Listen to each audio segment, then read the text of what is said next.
The driver felt the wagon's tires rupture and decided to park the car with the hope of changing the tires. It was like a film. In a GC, motley crowd of armed men in military uniform came out of the bush. They fired at the boot of the car. Ahead of us, 5 of them came out of the bush. Another 2 came from the rear.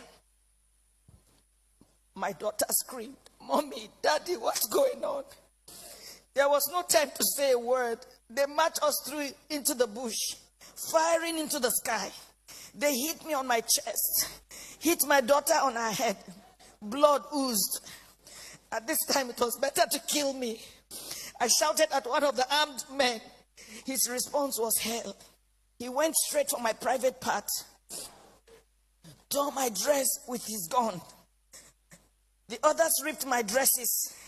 I was left with my undies. My husband and my daughter started crying. 2 of them dug their teeth into my breasts. While attending a secondary school in Adamawa, I had lived with some Fulani, so I understood a few Fulani words. I started pleading, at least for my daughter. To my shock, at gunpoint, they removed the dress of my little girl. One of them carried her on his head as a baby, on his head as my baby struggled, shouting, "Daddy, Mommy, what's going on? Help me!" I could not help myself. We marched for 9 hours. I was half naked. My daughter was totally naked. Her tears was like a stream of blood on her cheeks. Our phones had been seized. We ended up in an ungoverned region in the thick of the forest. We met a well-organized group. There were some kidnapped victims. I saw 2 women, 2 ladies and 3 men. There were some people with their legs chained to trees. They were as if half dead. We were separated. I was separated from my husband. My daughter was taken away. I only heard her screaming intermittently. I did not know what they were doing to her. These men, now about 2 dozen, had a full kitchen. They had a huge camp and a traditional medical team. How can they say they don't know where these people are? How can they say that? But the camps appeared isolated from each other. We heard noises afar, indicating it might be nuclear settlements of camps. Right in my presence, I saw them pack the remains of a woman. They took her and buried her a few meters away from us. She had tribal marks. I cannot describe the agony of 6 days in captivity in this little piece. I cannot talk about how they asked my husband to choose between myself being raped or his daughter being raped. My husband broke down in uncontrollable tears. One of them hit him saying, "Yoruba bastard, you dey cry, idiot." They now gave him an option that he should be raped by one homosexual among them. My husband, a devout Muslim. My husband is a devout Muslim. He told them that homosexual and rape of any kind was against Islam. They hit him with the butt of AK-47. What do you know about Islam? You can imagine, you are being asked to choose between being raped by a homosexual, your daughter just 9 years old, or your wife being raped. They gave the 4th option. If you fail to choose one, we would rape your daughter, rape you, the man, and rape me, the wife. I made myself the sacrificial lamb. My husband begged, saying they should name any price. One of them asked him to bend down. 3 beastly criminals sat on his back, jumping until he was too weak to stand.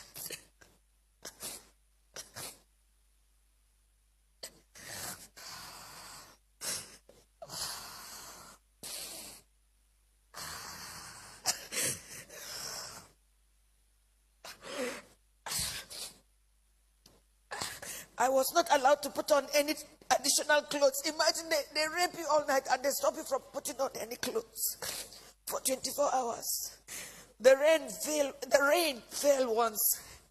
I became a relic at a sexual museum for the armed men who in turn addressed me and asked questions about my financial standing. New Fulani men joined the camp.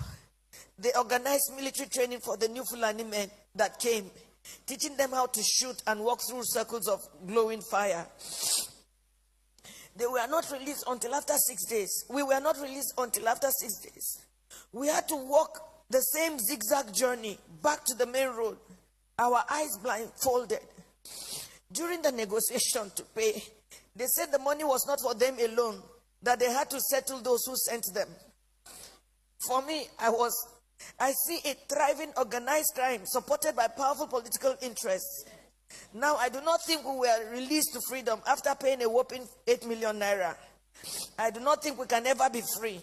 We can never be free from the anguish, the psychological trauma, the nightmares we suffered, the occasional fits of my daughter, her waking up at night behaving strangely, her asking the same question over and over, "Mommy, Mommy, why? Why?" And I do not have an answer. In my life, I have never passed through a torture chamber like this. I do not think any society should let this happen. I do not know the fate of those we met and about 7 other people brought during the 6 days we were in captivity. What I saw was a nation that has collapsed, but pretends she lives. A people on life support. Crime is not restricted to Fulani people alone. We have Yoruba criminals, but I don't think Yoruba criminals are this beastly. These elements are savages. I can't imagine Yoruba thieves going to Sokoto or Meduguri to kidnap Fulani people and keep them in their own bushes. It gives me mental torture that this is happening, and some people are even trying to justify or look for excuses. Well, as a devout Muslim,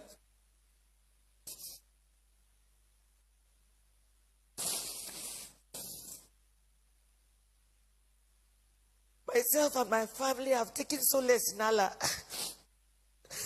Not the Nigerian police, not the army, not the government. We have taken our faith the way it came. This is supposed to be fate. I thank God that we successfully returned to where we live, thousands of miles from Nigeria. We thank God that we have made a vow. Never shall me, any of my children, or husband in our lifetime visit Nigeria again. Our remains, anytime we die, will also not be buried in Nigeria. It was a suggestion my daughter made, which we all adopted. I pity the country. I pity her people who continuously walk like the living dead. I pity those who parade themselves as leaders because they know nothing about what is going on and the abyss the country is sunk already. I pity Yoruba people. Oh, I pity you. I pity my people. For me, the issue is not about President Buhari. Democracy can produce anything, even the worst in the society. What I worry about is the conspiracy of silence by the people themselves. The ignorance, the treachery, and the illusion that one day things will get better through another election. Since I was born in Nigeria, each year had led from bad to worse and on and on. I do not have a solution to what is going on, but I think very soon hell will let loose upon the earth as long as there is no law and order and anarchy and the rule of brutes in the order of the day. Once again, there can never be anything more comforting than my husband, who saw what I went through, but was able to encourage me, and even encourage me to write this little piece after months of agony and sociological imbalance. Good night, Nigerians.